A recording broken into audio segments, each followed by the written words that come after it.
Hello, I'm Daniel, and welcome to the Emunah Project. We here at the Emunah Project are continuing in our series of videos with respect to information, education, inspiration, guidance, advice.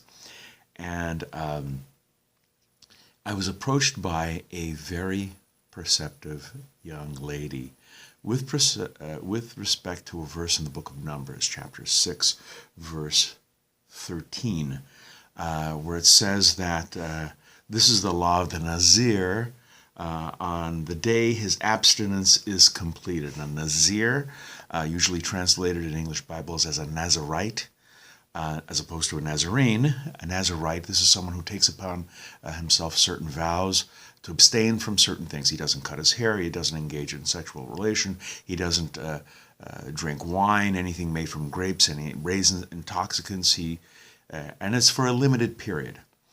There are some exceptions for people who are lifelong Nazirene. I'm not going to get into that, but it's usually for a period of time. Let's, for fun, say it's 1 year. At the end of this 1 year of being a Nazir, the Nazir brings a Korban, a sacrifice. And the very perceptive young lady says, why is a Nazir bringing a sin sacrifice, a Korban chatas?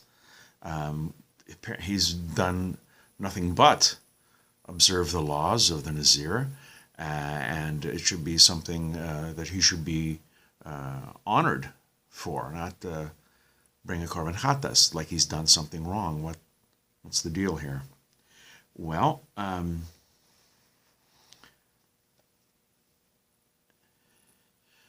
the person who is a Nazir, who's on a lofty spiritual plane, may appear to others to be withdrawing himself from life, withdrawing himself from God and the pleasures that God allows us. And it might look to others that he is distancing himself from God and distancing himself from Torah and mitzvahs and commandments and observance. So because of this false appearance, he brings a sin offering, a Korban chatas. Appearances matter.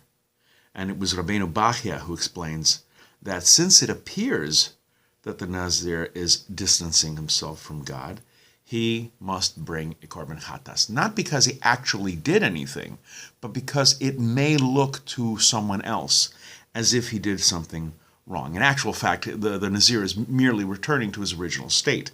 But perception is what counts.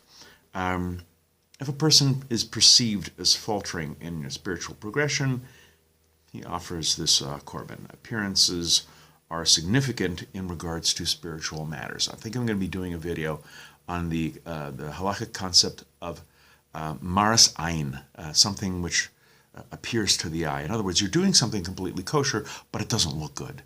And because it doesn't look good, you're not supposed to do it. You don't do it. I'm going to do a video on this one. But